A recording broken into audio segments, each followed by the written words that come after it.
ask Pat questions. Okay, number 9, action items. A, new business. Item 1, do I have a motion to discuss and possibly approve the formation of a supplemental levy committee?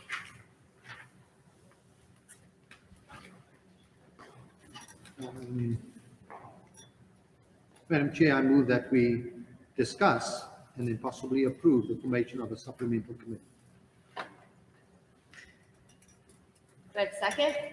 I'll second. Okay. Is there any discussion?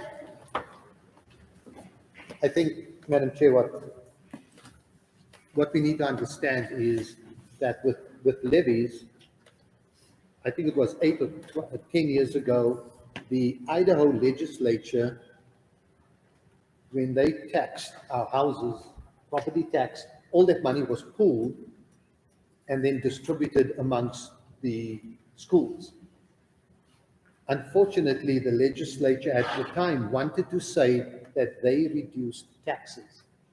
So they removed property taxes, school funds from property taxes, and they could go to the public and say, we reduce taxes. But what they needed them to do is to ensure that the schools got the money that they wanted. They passed the law where schools could have levies for the community and the district that the school is in to get the money that they are now not collecting at the state level. And so since then, schools have been funded this way.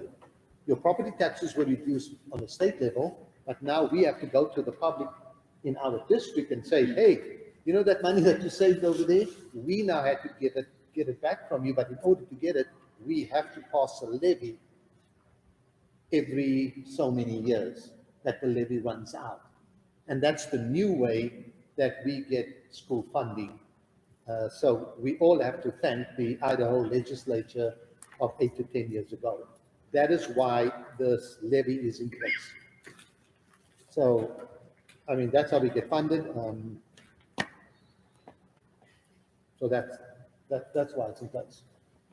I guess I would ask, whose committee would this be? Is the board's committee that? Yeah, I mean, it is going to be a branch off the board, and because they're the ones that are asking the public to help fund. Just like Morris has said, it used to be an equalization of funds across the state. Now it's not. They left it up to local, which kind of hurt the small districts because now every 2 years you go out for a levy. I think every single school district has to go out for a levy, other than Sun Valley, Coeur d'Alene, McCall, any of these that have more money than they know what to do with. It used to be those were also helping equalizations with us. But I would suggest that if we're going to have a committee, if you do approve it, we have one board member sitting on it, need an administrator sitting on it, probably a couple teachers, definitely a couple community members, and then maybe even a couple students. That was going to be my next question. I like that. So if this committee is approved, who's going to lead the charge to form this committee? Who's it going to fall on? Does it fall on the board deciding, hey, this is what we do? Or? It's usually the committee's dealt with the school. So Okay. we'd have one of the administrators, create that.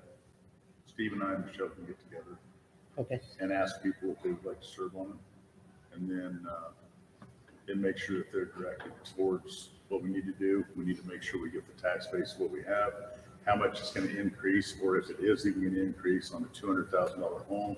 And then you can do the Common Core math, addition, subtraction on that, however you want to see it. It's, but 9 times out of 10, usually it's because the other levy has gone down. It's not going to add more to your tax. You're just going to continue paying the same amount.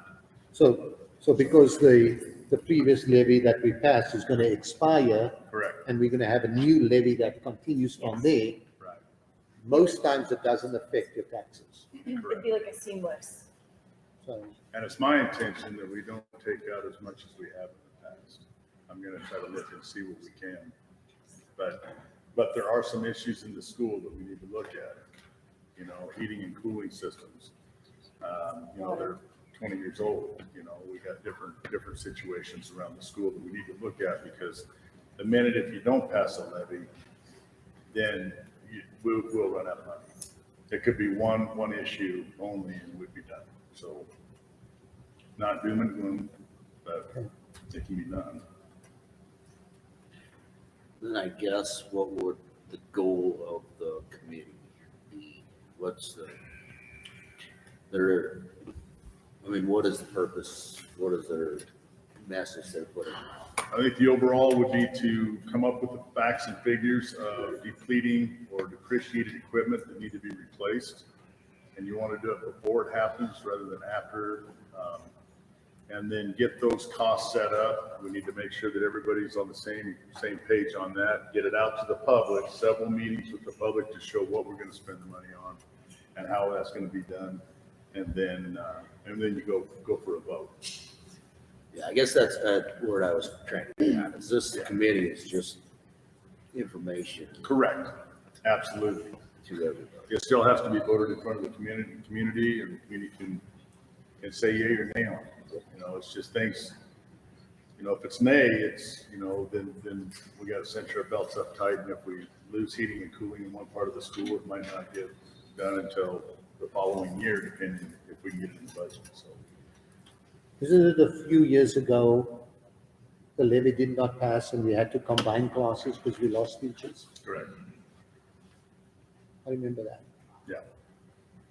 So we had to combine a few grades because we could not afford all the teachers.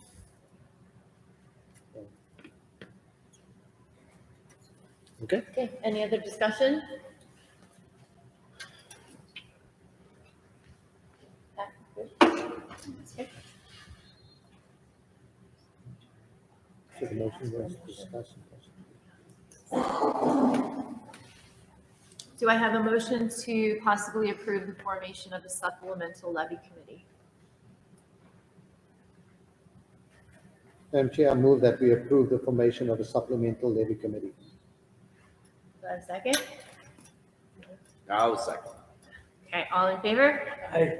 Aye. Aye. Okay, item number 2, we are actually